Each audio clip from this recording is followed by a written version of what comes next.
We're live now? Oh.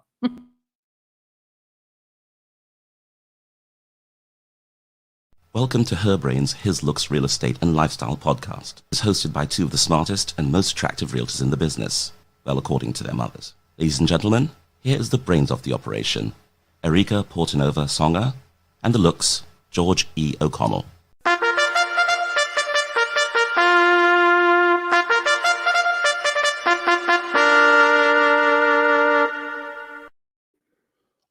Well, we are live, but apart. We are apart. This is a sad day for being apart, but I'm glad we're doing this again. It's been too long. It Almost has 4 been too weeks. long. What are we on? A month? 4.5 weeks since we did our last podcast. Yeah, too long, but that's okay. Our hiatus is officially over. We are going to persevere through this new norm, and we're each in our own homes right now trying to do this. So hopefully it comes out. Yes, I can hear myself on your speakers because you couldn't get your headset to work. Oh, is it on now, you think? No, I can hear myself on your computer speakers, but that's what it is. Okay, sorry. I don't Very know. strange. Yeah. Okay. You might have to eventually plug your headset into your computer, but we'll get there. So today we're just going to go over the status of real estate. We're not going to bang you with a lot of stats, right? We're just going to kind of touch on things. Oh, here's Jay. He's in the mix. Hold on, Jay. We have our guest speaker. I'll bring up Is that Jay? There's Jay. I can see you. Can you see us? Jay, can you hear us? I can see you, yeah. Oh, great. So we're going to touch on... I can hear you, yeah. Can you hear me? Absolutely. We can hear you. Yeah, we can hear me. Yeah, we can hear you. Yeah. Okay. Okay. Perfect. Can you hear us? That's more important. You can hear us, right, Jay? I can hear you. I just don't look as cool without those headphones on, though. Oh, that's okay. Well, it's all right. Erika just had to go get a scarf. I had to get a scarf to decorate my outfit. Well, I haven't showered since Saturday, and I just wanted to make sure people didn't know that. Oh. So the best way to proceed here, guys, is we'll all try to do our best to talk one at a time. That's kind of, it's a little harder to talk over each other when we're in this Zoom. This is actually StreamYard, but it's a Zoom kind of atmosphere or kind of a application. We're going to go out of order here. And actually, because Jay was kind enough to join us, Jay Tolisano with Cross Country Mortgage to join us and kind of give us the current status of the mortgage industry. Erika and I did a little bit of homework previous to getting Jay on here. And if he doesn't touch on the questions we have, we can ask him after he gives us a little information. How you doing, Jay? Good. Sounds good. Thank you so much. Appreciate being on. And the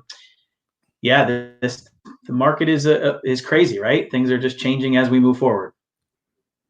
Yeah, I know, through the articles that I've been reading today, we hear about these minimums that are getting elevated as far as credit score, as far as LTVs, and certain programs that big banks are trying to move away from or are moving away from as far as mortgages. Maybe you can touch on that.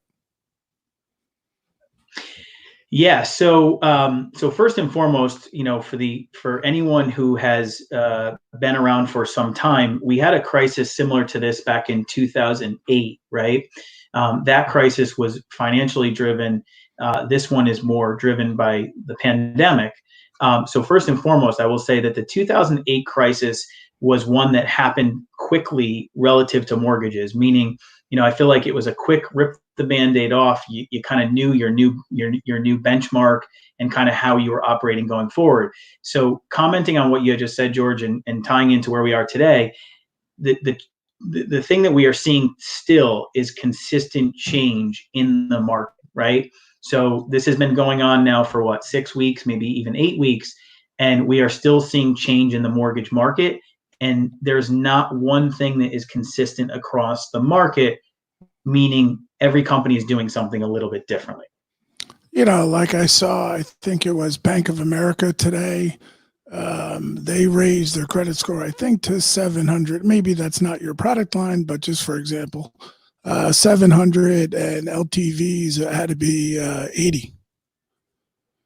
Is that what you're finding in your product market? Yeah. So what we're seeing is, so for conforming loans, which is up to 510,000, whether it's a Fannie Mae, Freddie Mac, or Ginnie Mae loan, which basically, to define those, we're talking conventional or FHA loans.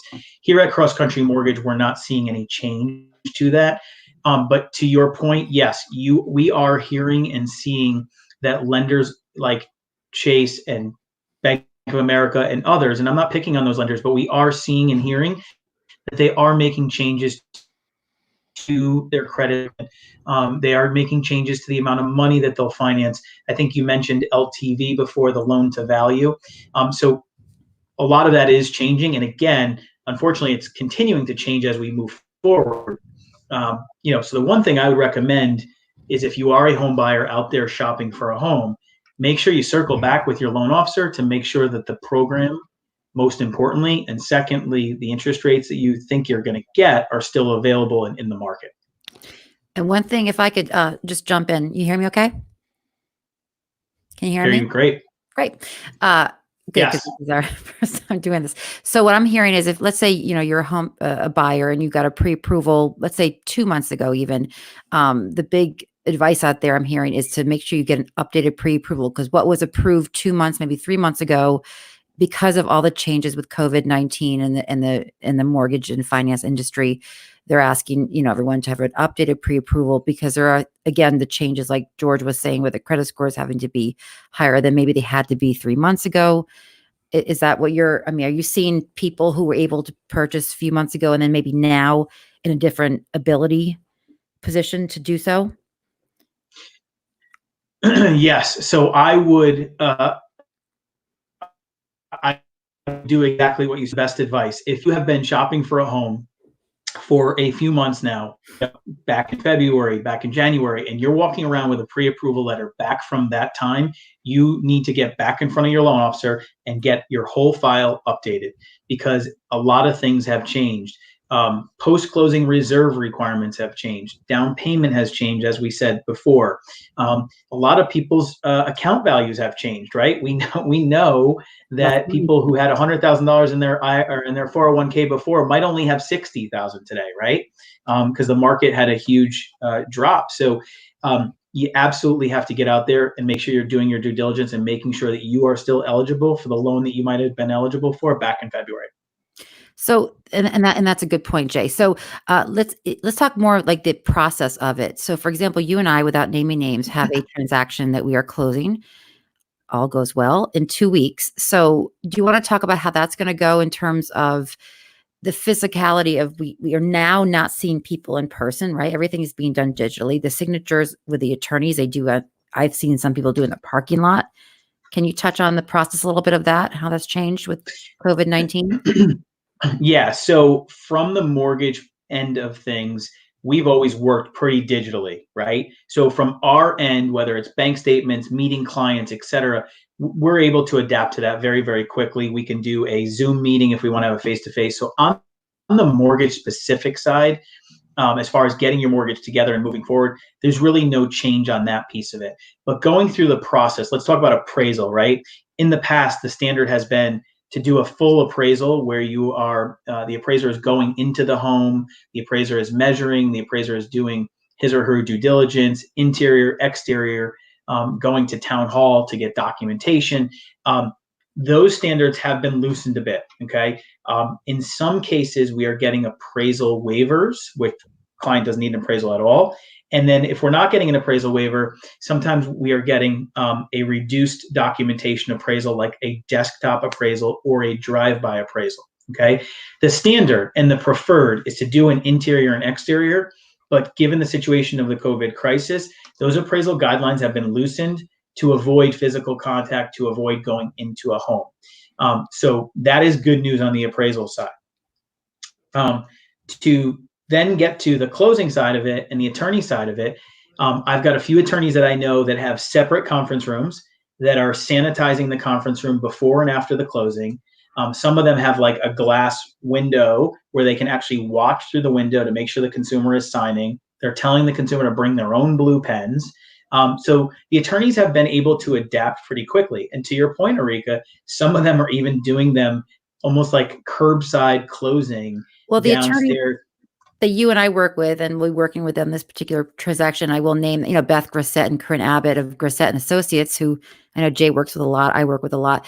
They've been doing that. I think, well, we'll see what happens in 2 weeks, how they handle this one. But from what I understand, one of her transactions, she had literally, the client was in the parking lot in the car, and they came down for a signature, then they went back up and did whatever they did in their office. And it's getting done. Is the point is it's getting done, because these are mortgages and these are transactions that are still have to happen, and we want them to happen, right? I mean, people don't need to remember too that these buyers, they need to buy a house. Their house is being sold, or for whatever reason, their home is no longer where they can no longer live in their current situation. So it's not just just wait till everything's over. There's still a need for housing.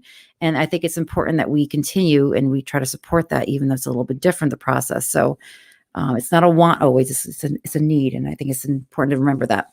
Yeah. And I mean, the reality of the situation is, as you guys know, we in Connecticut have deemed real estate to be essential, right? We as a state have deemed real estate to be essential. And I think you guys would agree with me that the foundation to our economy, or the foundation to a lot of our economy, is housing, right? Yep. So we are still essential. Transactions are still happening. Obviously, it's a little bit slower out there, but transactions are still happening. And I think everyone is doing whatever they can to be cautious and protective of themselves and their clients during this crisis, right? Which is great news. We're able to adapt and able to keep the market moving forward. Now, to touch on transactions, Jay, are you finding kind of the national standard is, I guess, mortgage purchases are down about somewhere between 30 and 40%, where refis are through the roof. How are you finding it in your office? Yeah. So if you look back at our, let's call it March book of business, it was probably like 80 to 85% purchase transactions, about 15% refinance transactions. I would say the month of April will probably close out like 60% refi and 40% purchase transactions, which is still a good amount of purchase transactions. But yeah, to your point, obviously the refis have taken on a life of their own. More consumers are refinancing.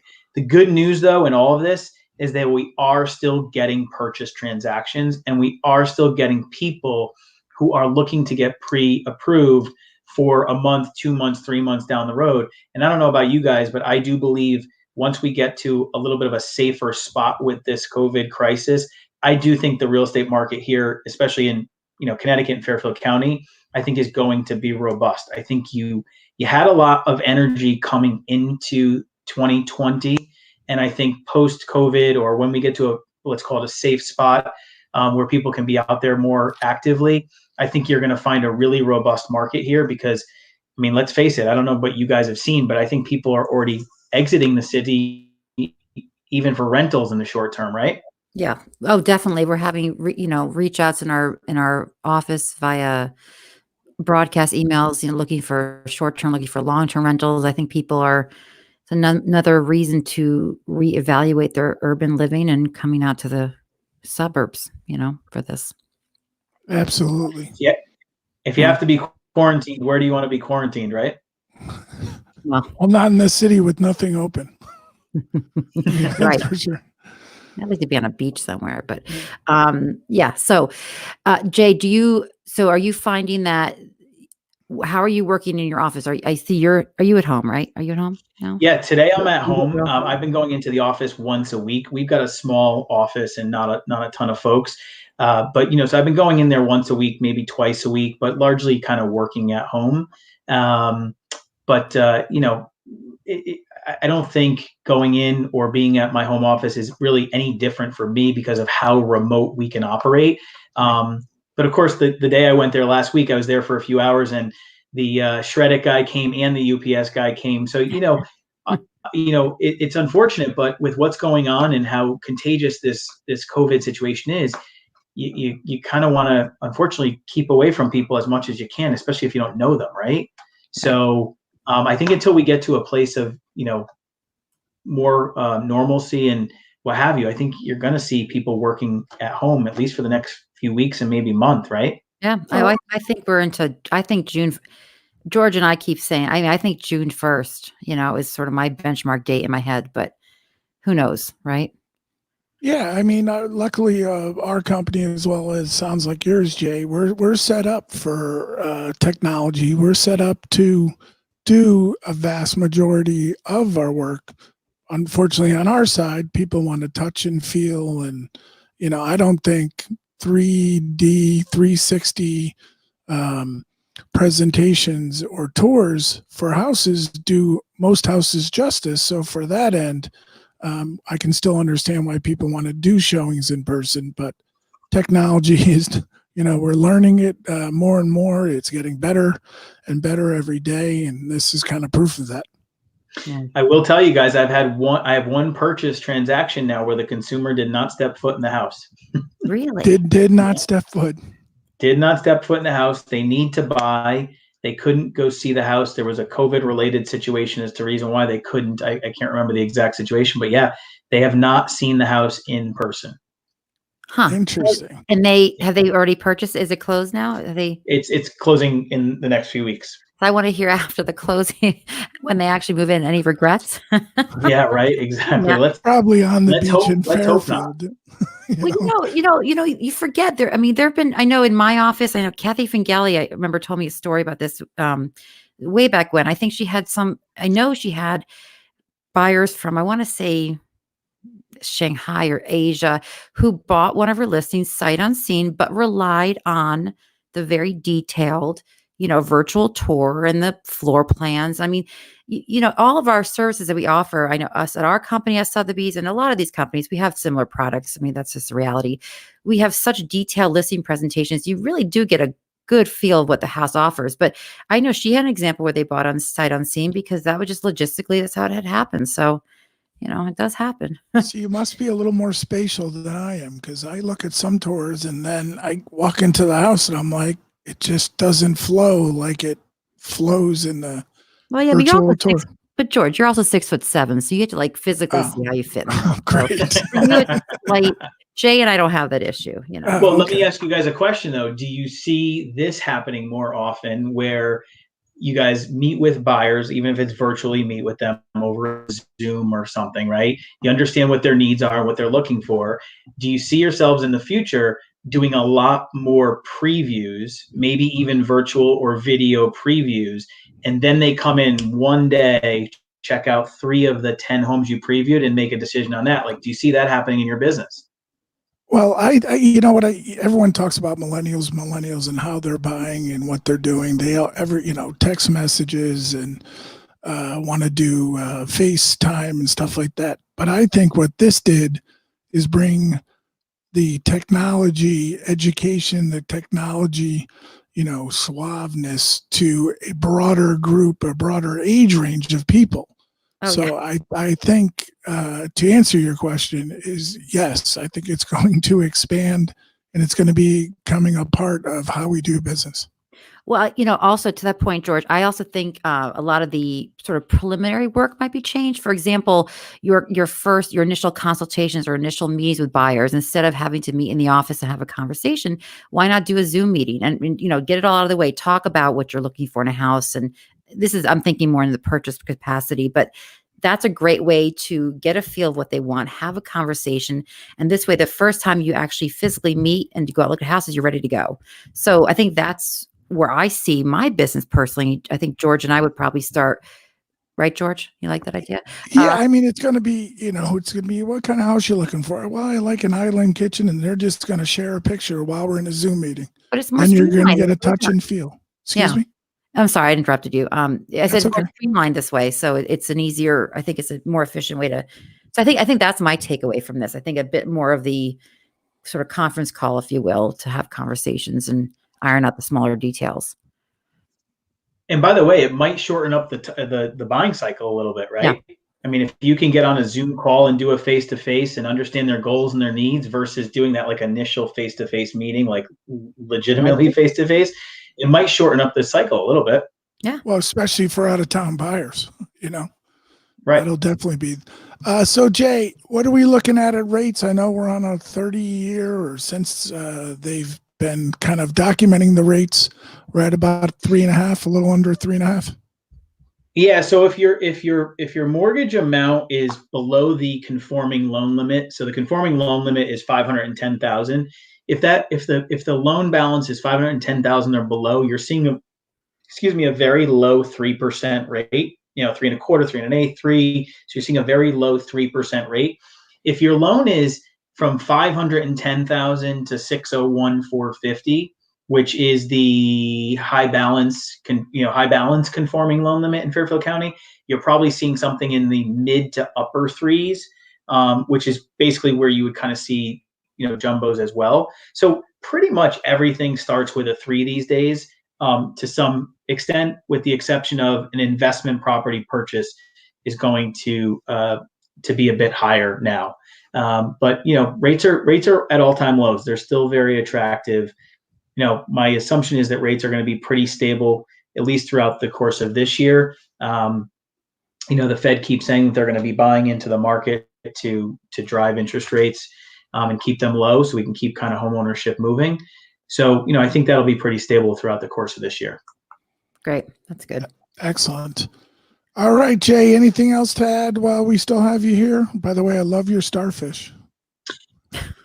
Thank you very much. Thank you. No, I mean, listen, the only thing I'll last mention is, and I think this is just really extremely important for any buyers out there, is if you've been pre-approved for a home in the last 2 to 3 months, anything like, let's say, pre-approved in March or prior, definitively March or prior, you've got to sit back down, even if it's virtually, with your loan officer, run numbers, go through guidelines, make sure you still qualify for the home that you've qualified for 2 months ago, because you may not qualify anymore. And for the two of you, if you're accepting an offer, make sure that buyer has done that and has gone back out and updated their pre-approval to make sure that they are still in the money and can get a mortgage. So that would be my last comment, is just to make sure you're up to speed on what's going on. And outside of that, just appreciate you guys having me on and being able to talk about mortgage and real estate here with you.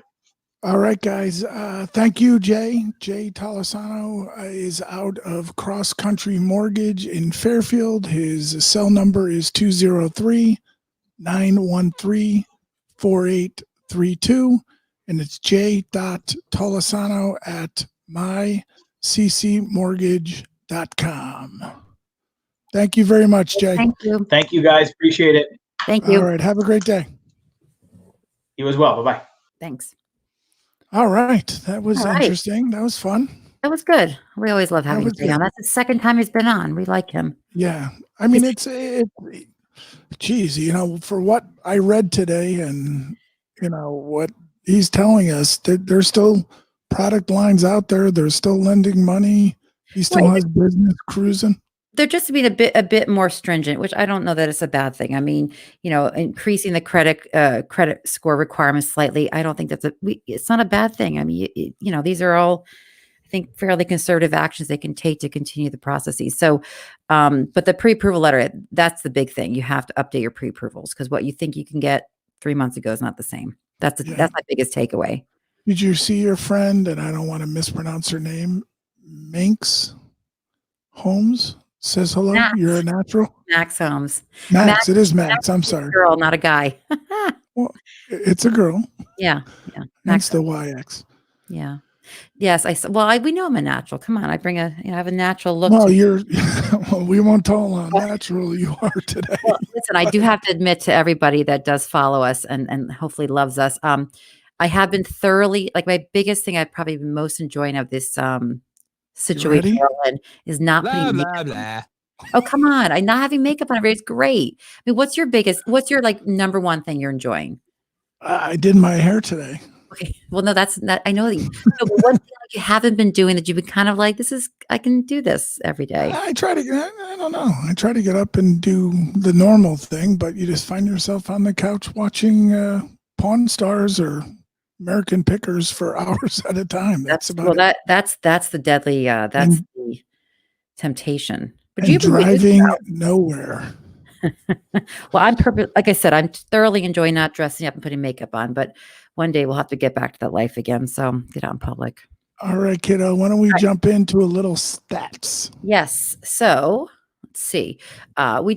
We focus both again on Fairfield counties and New Haven counties, always focusing on single family homes. Again, George and I do it all. We sell all of it in Fairfield, New Haven County, and really all of Connecticut. So this is just a general overview. How many active homes that are currently for sale? How many have closed in the last 30 days? How many have what they call show status, which means accepted offer? And how many have a deposit or in pending status, which means they've gone through the inspections. They're in a fully executed contracts and just waiting for the closing date to occur. So just the rough counts are, 2,009, almost 3,000 homes for sale currently. Yay, you did it. I did. I rounded up really. I know, it's amazing. Homes that have closed in the last 30 days, 565. Homes that have offers on them, 600, and homes that are in contracts, about 850. So what it shows you there, and we're going to do more comparatives in a slide or two down the road. But we are still, as Jay said, we still have transactions. We still are moving and shaking and closing homes. So, and to be fair, and I don't want to sound too grim. They always sound grim. Like a grim reaper. Ugh. Yes. A lot of these were in the pipeline prior. The vast majority of closed deposit and shows were in the pipeline. Not so necessarily the shows so much, but once we get down, we'll show some stats again. It'll only be through the end of March because the April numbers haven't come out yet. So that's Fairfield County. George is right. Okay, so New Haven County. So same criteria. So look at the difference in dollar volume of oh my gosh, I didn't even touch the dollar volume. Well, it's two different counties, and we all know which towns. 3 billion versus 805 million. Yeah, I think it was 3.8 billion. So there's 1,600 homes for sale in New Haven County. Homes that have closed in the last 30 days, almost 500. Homes that have offers, 650 homes, and which is similar to Fairfield County. And the homes that are in deposit or contract status, about 634. So again, it shows that there's movement. But I think will be more interesting to everyone is where we are now compared to where we were last year. So let's scroll on down again. So George put these together. These are, again, we like to look at the March numbers. Let me take that banner off for you. The March numbers over here. So again, the 585 closed in March. Days on the market is down from 111 compared to last year to 103. And again, this is Fairfield County.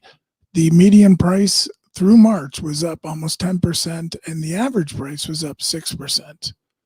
So, again, we like what Jay was saying, we were off to a darn good start for 2020. We are, but look at the new listings. That's what we're looking at, right? That's the scarier number. And that's down 23%. We got the numbers yesterday, company email. The new listings are 37% of what they were from the beginning of the pandemic. Now, but we have to remember too, and everyone needs to remember this too. A lot, like I can speak. I'm looking at my list. I have a list of literally of transactions, buyers, and listings that are quote unquote on hold. So a lot of these homes that people would have listed by now, through mutual conversations, everyone's just on hold. So going back to Jay's point, I know this is a positive. This is how I have to function. Going back to Jay's point earlier, we're hoping that sort of we'll have a robust June because everyone that was supposed to have or would have normally listed their homes in March/April will now just do it in June. So the hope is the ones that are sort of waiting in the, what's the expression? Waiting in the background, waiting the, whatever it's called. The summer is the new spring. That's pretty. So basically, George, you and I will not be enjoying our summer. We'll be working our, what's off this summer because it'll be our spring market in summer, which George and I are workaholics. So we're okay with that. No way. Same thing in New Haven too. So New Haven was 15% less, in number of new listings for the month of March as it would have been last year. But Yeah, again, it's even across the board, not necessarily on these, but as we looked at other numbers, New Haven, it just seems on the new listing side, and even other counties in Connecticut, Fairfield County was the biggest, drop in new listings. Yeah. And that's we based also on remember we also have volume compared to exactly. But yeah, so again, we all are just hoping and optimistically viewing Yes. to be a busy month. All right. What do we got next there, sister? Okay. So this is sort of interesting. This, George, we both have to do because it's the executive order from Governor Lamont has for the COVID-19 crisis has, obviously it's trickled down in all different industries. Obviously ours being real estate, we have selected what we thought were poignant and what people probably didn't know. So one thing was guidance for short and long-term rentals and what defines a short-term rental. A short-term rental is 31 days or less. Longer than that, then of course is a more typical rental. But what people don't understand, landlords are not allowed to evict their tenants for lack of payment until July 1st, because the thinking is the grace period now for a lot of people who have sadly lost their jobs, lost their abilities to pay.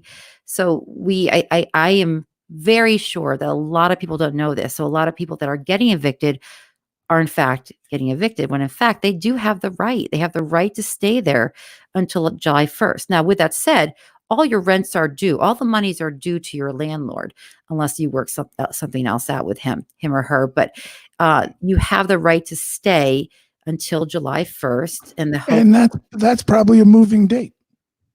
Well, right now we're going to. That's the executive order today. All right. Yeah. Well, it might move. We don't know. Okay. So now I'm going to think to our audience here is going to probably notice the Grim Reaper to my right. No, that's George, who has a very much more. I'm above you in the picture. You're down there. Above me is. I like to think a bit more in rainbows and unicorns analogies because I just can't fathom the idea of this going past June. So, I'm not saying that we're not going to be unlocked, unfettered, SAT word. What I'm saying is, I think I don't know the jump start of the economy will come on that quickly. Right. And I think every time there's an executive order delivered or anything from the government, it's always said with the state, the stipulation of at this time, this is what it could change. So yes, exactly. At the moment, this is what the guidelines are to short and long-term rentals. What they're trying to do is they're trying to dissuade short-term rentals coming up here really from down county being New York areas. So they're not allowing short-term rentals because the whole point is to be confined to where you're from. Quarantined.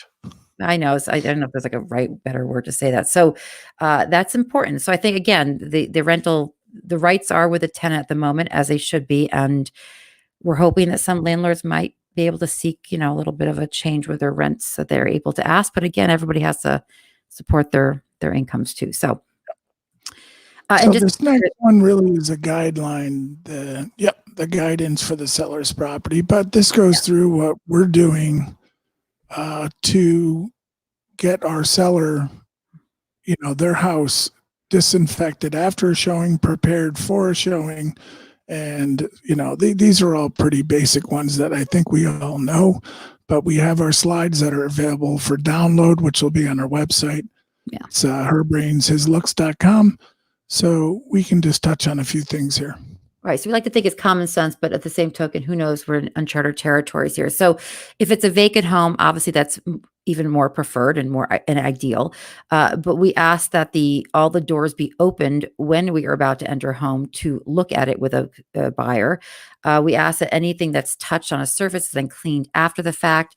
Everyone who enters the home should be masked and gloved, and they really should go in individually. What I've been doing is I open the house up and then I walk out, or I walk to literally the corner of the house and let they do their thing. And then I'm here for questions. But the reality is, a buyer or a renter can certainly look at the home themselves. If they have any questions, they can ask us after the fact. But really, you should minimize the number of people going in together.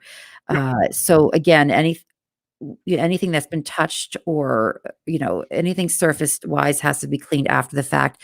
I'm seeing listing agents are leaving gloves to you for people to use. I'm seeing them leaving sanitation wipes and sanitizers to wipe afterwards.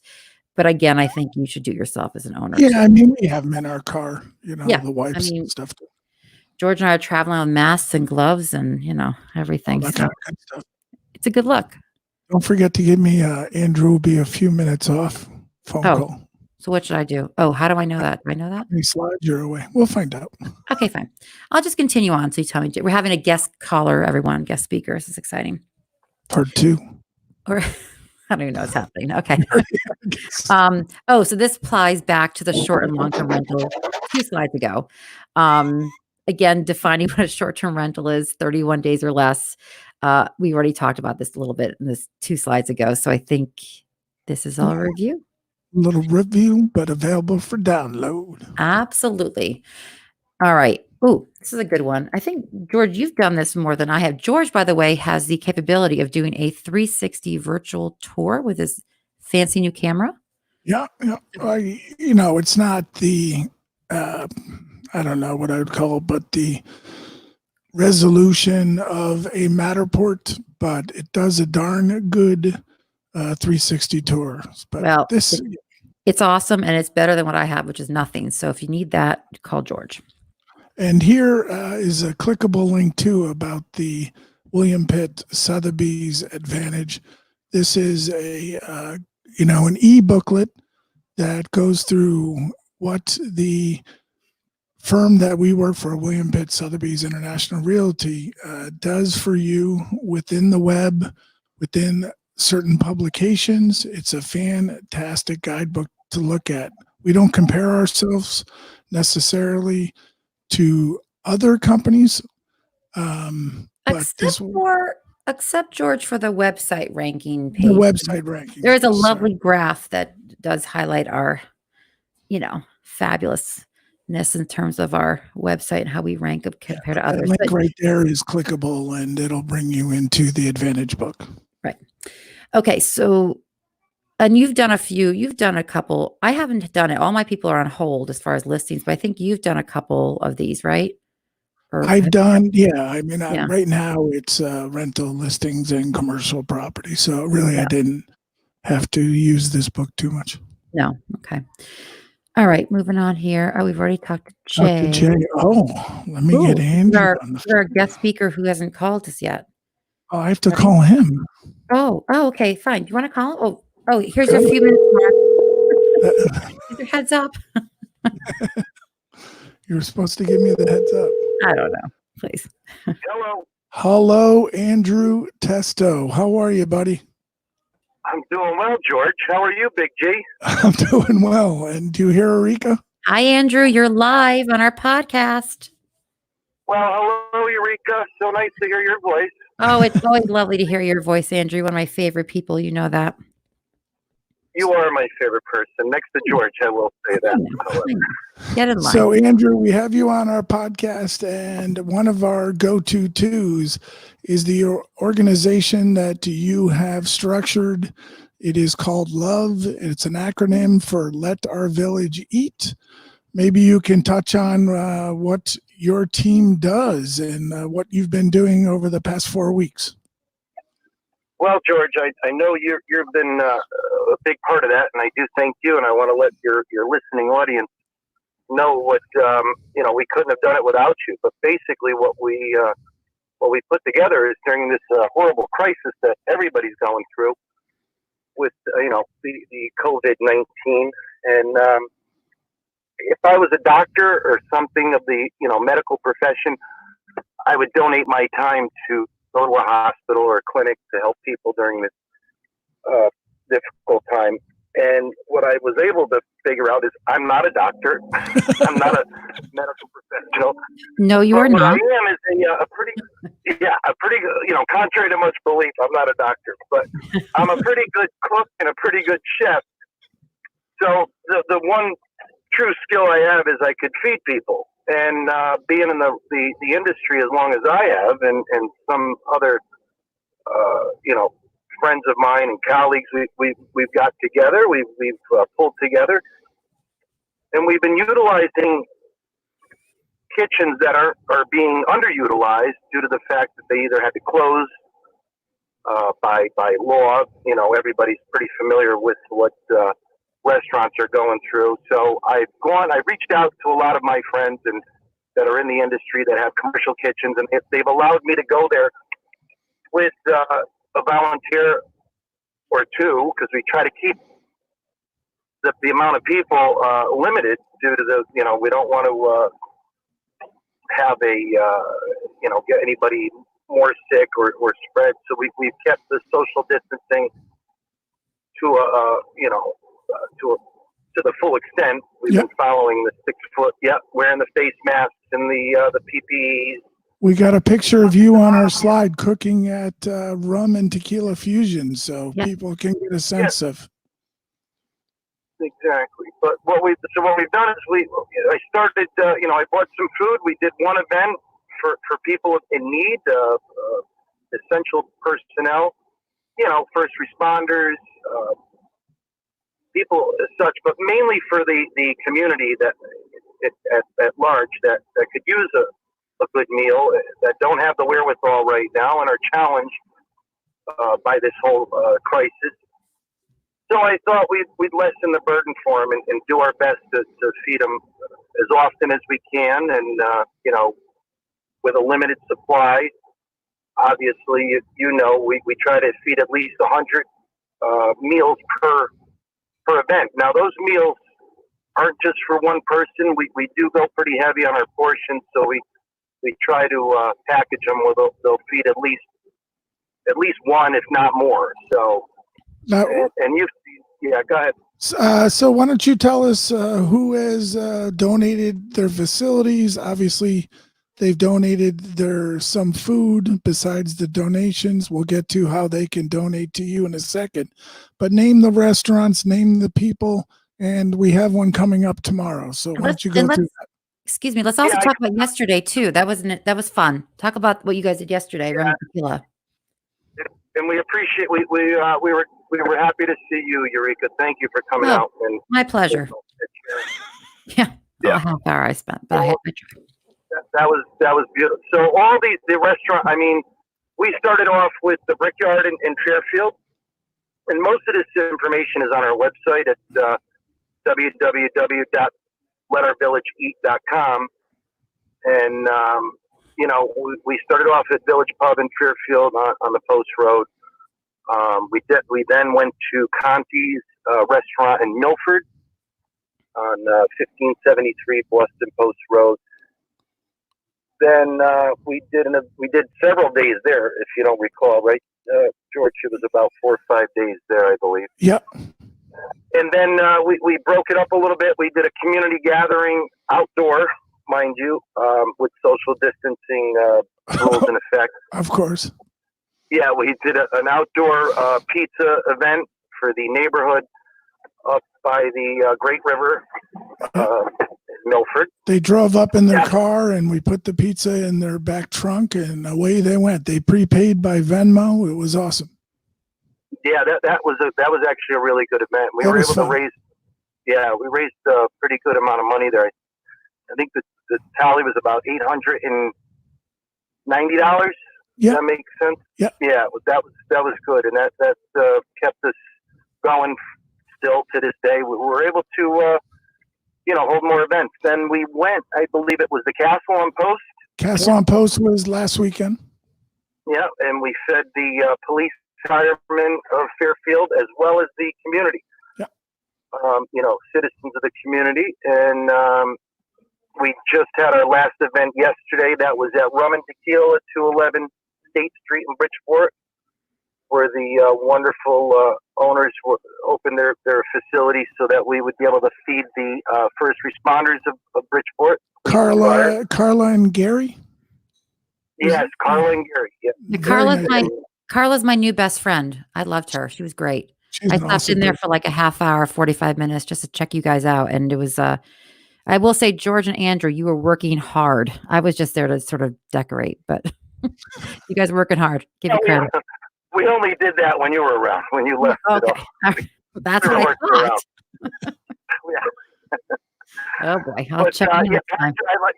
And while you're right, because we should mention, Patrick Klein and Paula Klein from the Castle on Post, and Claudio Conti and his brother Sergio and Abe and Andy and Victoria And Jen. Owners, yeah, and then Jen and Tom from the Brickyard. Great, just great. Everybody is pulling together. It took us a little time to get some traction, if you will, under our feet, but it seems like Let Our Village Eat is starting to, find some legs here, and people are really into it. They're getting more and more involved, which is great. I don't have to tell you, we're trying to give a little more hope during such a grim time, in our world, not just our local community. Now, I'm quite certain we have an event tomorrow, which we'll be doing. Yep, and that would be at Motto, 389 Bridgeport Avenue in Shelton. And our friends there, Mike McPadden and Dan from Moto, Mario and Pierre, a couple other owners, they've opened their facility to us. Matter of fact, I'm in the car now driving back, speakerphone, by the way. And I just made some dough for the bread tomorrow and dropped off a bunch of supplies. Tomorrow we'll be featuring penne alla vodka with grilled chicken. And everything is made from scratch, not the pasta. And tomorrow is first responders and community? Yeah, I'm sorry? Is tomorrow first responders and community? Who is the event for tomorrow? Is it first responders and the community? No, tomorrow is a community offering. Again, let me just try to get this clear to everybody out there. We're not looking for a donation. They are more than, we're appreciative if people have something, because by donating whatever it is, it allows us to do the next event. And truth be told, we'll be able to do it without it. So, but the idea here is to just feed as many people as we can with the resources that we have. And well, also, Andrew, isn't it also to remember these restaurants that are participating and to hopefully provide patronage to them when this is all over, when we start going back out to eat and drink? We will remember these restaurants who did participate in this and go back and give them our business. And that's a great point. And yeah, that's exactly what it is. To pay it forward and obviously, hopefully, people won't forget when this is when things loosen up and things get better, and they will. I promise everybody that will happen. Well, if you promise, Andrew, then it will happen. So. Well, he is a doctor. He is a doctor. Yes. Well, I know. I personally look forward to some good dinners with you guys after all this is over. I think well, you know what? It's something good has to come out of this. I believe, for every bad or negative thing, there's something positive that's going to come from this. And I believe it's going to happen in our backyards, in our communities. People are going to come together more and more, and try to help and lend a helping hand to a neighbor or friend or somebody that or a stranger that needs something. So I hope that's the way to look at it, the spin, if you will, or the silver lining. And they can get a hold of you through or make a donation through the website. I'm sorry. We can make a donation through your website.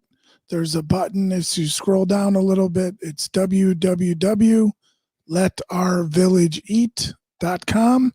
You can make a donation there or get a hold of us here, Erika and I. We'll make sure the money will get to Andrew so he could cook more food for the community. Yeah, and another quick, and I appreciate what you're doing, and this is the way to get the word out there. It's mainly through the press. It's mainly through people like yourself with podcasts, word of mouth. But the local patch has been wonderful. The Shelton Herald, all these reporters that are reporting something positive rather than something negative, which it seems to be the common story when you turn on the news, you read a newspaper article or something online. It's all about negative, people getting sick and people dying. No, you make a good point there, Andrew. That's true. You've got to have a little bit positive to get through this. Otherwise, we're going to be stuck in this for too long. Right. right? And I think that's what we're all doing. And George, I can't thank you enough. You've been there since the beginning. You've always been a great friend. You truly don't get enough credit for what you do, and I'm not saying that because I'm on your podcast. Well, I appreciate. I enjoy doing it. You highlight my day. You get me. I think more people should be doing live interviews with you instead of sending an email and a text message. This is the best. Well, we could save our discussion on how excited you get every day about me. Oh, we can save that for another podcast. So yeah. Okay, so I've known the both of you for way too long. That's the first issue right there. And I love that you guys are so in love with each other. I think it's very mature of you, an adult, to really talk about it live to the entire world. I think it's sweet. Yeah. I really do. And the key word there is love, and that's love. And total I came love. up with this.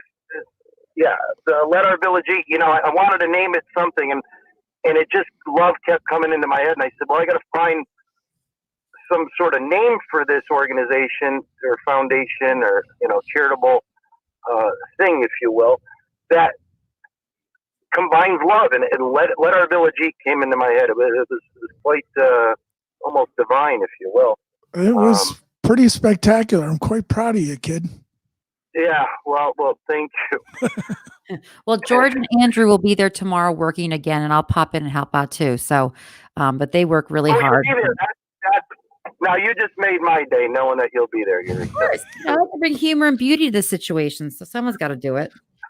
All right, Andrew, we appreciate you calling in. Again, it's letourvillageeat.com. Make a donation. Stop by tomorrow. You will have a bucket out. You can come by if you need a bite to eat.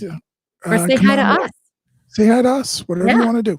No hugs, but Yeah, we'll keep the social distancing, definitely. Yeah, hugs. Thank you again, and God bless, and everybody be safe, be well, and thank you for this opportunity. Really. Cheers, Andrew. Take care. Thank you, Andrew Testo.